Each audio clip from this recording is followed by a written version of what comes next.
Assalamualaikum warahmatullahi taala wabarakatuh.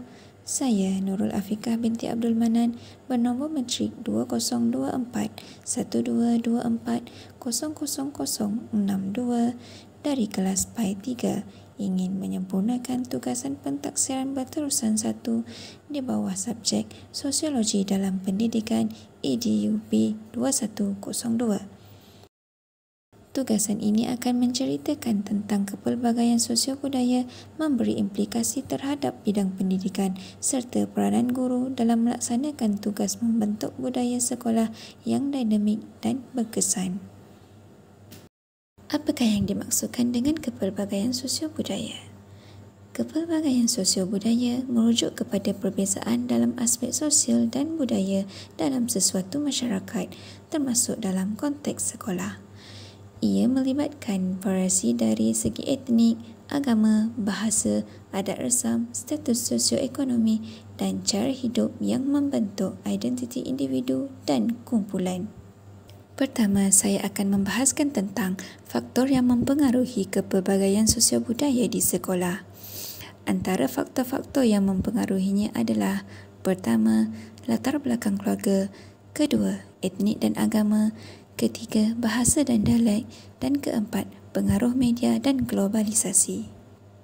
Baik, pertamanya tentang latar belakang keluarga. Latar belakang keluarga terbahagi kepada sosioekonomi dan juga pendidikan. Sosioekonomi adalah status sosioekonomi ibu bapa. Contoh, keluarga berpendapatan tinggi dengan keluarga berpendapatan rendah, yang membawa maksud pelajar dari keluarga berpendapatan rendah mungkin menghadapi cabaran dalam mengakses kemudahan pendidikan seperti bahan pembelajaran, komputer ataupun kelas tuition. Dari sudut ini, ia akan berbeza dengan keluarga yang berpendapatan tinggi. Manakala pendidikan ibu bapa yang mempengaruhi nilai dan norma dalam rumah tangga, yang membawa maksud pendidikan ibu bapa merujuk kepada cara ibu bapa mendidik, membimbing dan membentuk persekitaran di rumah yang mempengaruhi perkembangan nilai, norma dan sikap anak-anak. Seterusnya, dari sudut etnik dan agama. Malaysia adalah negara berbilang kaum, seperti terdapatnya kaum Melayu, Cina, India dan juga etnik lain yang membawa kepercayaan dan amalan budaya masing-masing. Manakala kepelbagaian agama adalah agama Islam, agama Kristian, agama Hindu dan juga Buddha, yang mana membentuk perspektif dan gaya hidup pelajar. Secara keseluruhannya, kepelbagaian etnik dan agama adalah satu aspek penting dalam membentuk masyarakat yang lebih inklusif, adil dan harmoni. Dalam konteks pendidikan dan kehidupan seharian, ia memberi peluang untuk membina hubungan yang lebih baik, memperkaya pengalaman dan memastikan kesaksamaan serta kemajuan yang seimbang bagi semua lapisan masyarakat, terutama di kalangan pelajar. Seterusnya, kepelbagaian dari sudut bahasa dan dialek. Penggunaan bahasa ibunda seperti bahasa Melayu, bahasa Mandarin dan juga bahasa Tamil serta dialek-dialek seperti Hokkien, Iban dan Kadasan masing-masing berbeza mengikut logat yang tersendiri. Selain itu, kepelbagaian ini juga mengambil kira bahasa yang digunakan di rumah, kerana bahasa yang digunakan di rumah boleh mempengaruhi kemahiran komunikasi dalam bahasa kebangsaan. Seterusnya, faktor yang mempengaruhi kepelbagaian sosio-budaya di sekolah yang terakhir adalah pengaruh media dan globalisasi.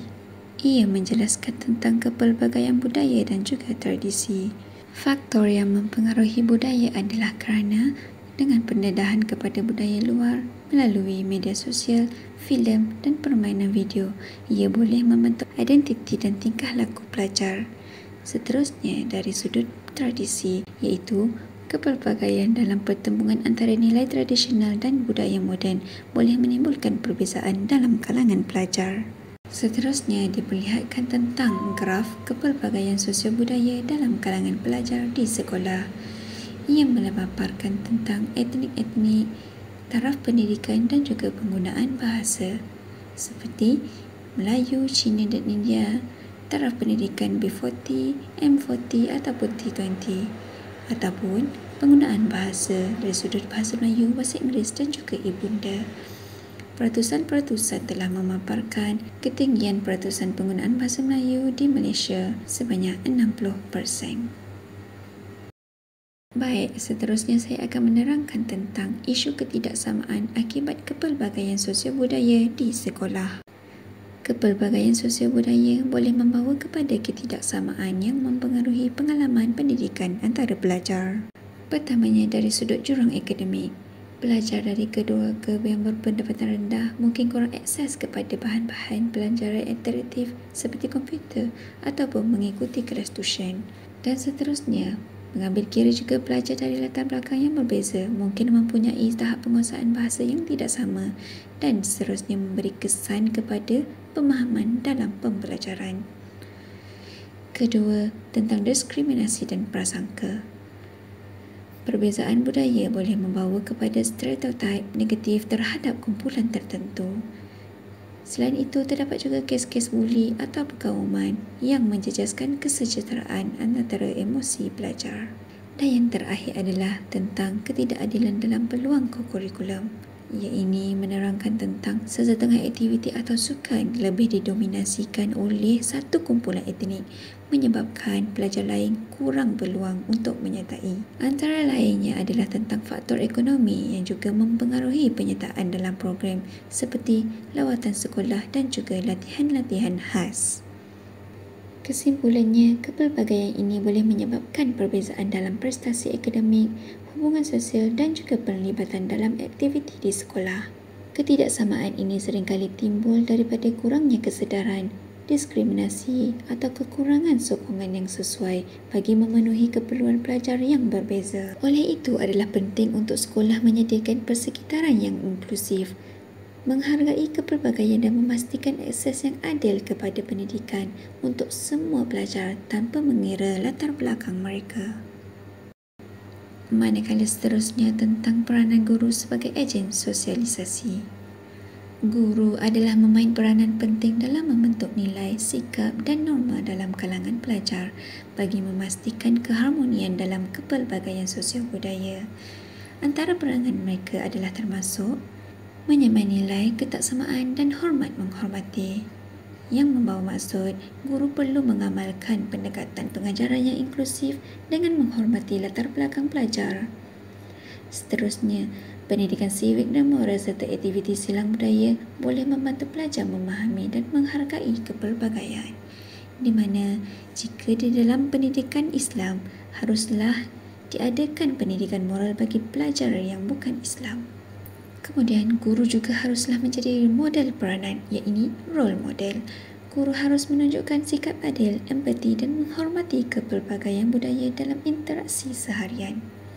Guru juga perlu menggalakkan komunikasi terbuka supaya pelajar berasa diterima tanpa mengira latar belakang mereka.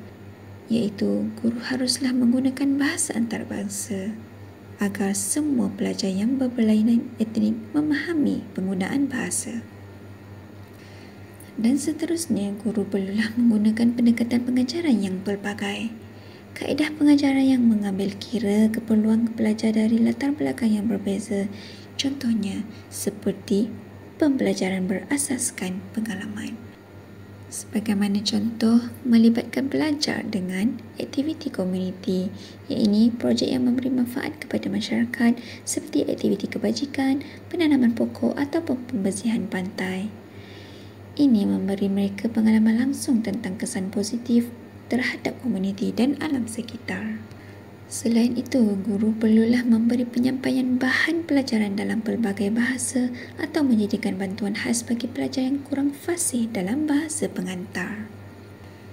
Natijahnya, peranan guru sebagai ejen sosialisasi adalah sangat penting dalam membentuk individu yang bukan sahaja cemerlang dari segi akademik, tetapi juga berdaya saing dan mampu menyesuaikan diri dengan cabaran sosial dan juga budaya di masyarakat.